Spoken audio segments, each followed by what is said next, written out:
26 പേരുടെ ജീവനെടുത്ത പഹൽഗാം ഭീകരാക്രമണത്തിന് തിരിച്ചടി നൽകിയിരിക്കുന്നു രാജ്യം. പ്രധാനമന്ത്രി പറഞ്ഞ അതേ മറുപടി, അതേ നീതി നിറവേറ്റിയിരിക്കുന്നു ഇന്ത്യൻ സൈന്യം.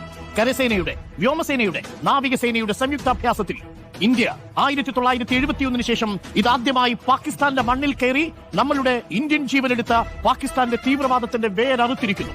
ഒന്നല്ല, രണ്ടല്ല, മൂന്നല്ല, 9 ഇടങ്ങളിലാണ് ഇന്ത്യയുടെ സംയുക്ത സേന ഇന്ത്യ ഇന്നലെ 1:44 കൃത്യമായും കുറിച്ചുവെച്ച സമയമുഹൂർത്തത്തിൽ പാകിസ്ഥാനിലും പാക് ഒക്കുപൈഡ് കാശ്മീരിലുമായി ജെയ്ഷെ മുഹമ്മദിന്റെയും ലഷ്കർ ഇ തൊയ്ബയുടെയും ഭീകര കേന്ദ്രങ്ങൾ തകർത്തത്.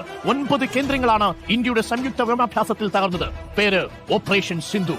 ഇത് പഹൽഗാമിന് മാത്രമല്ല, ഇന്ത്യ അനുഭവിച്ചുകൊണ്ടിരിക്കുന്ന തീവ്രവാദത്തിന് ഇന്ത്യ നൽകിയ മറുപടി. ലോകരാഷ്ട്രങ്ങളെ ബോധ്യപ്പെടുത്തിയതിനു ശേഷം കൃത്യമായി എണ്ണം പറഞ്ഞ് ഹഫീസ് സയ്യിദിന്റെയും മസൂർ അസദിന്റെയും കേന്ദ്രങ്ങളിൽ ഇന്ത്യ കയറി അടിച്ചു.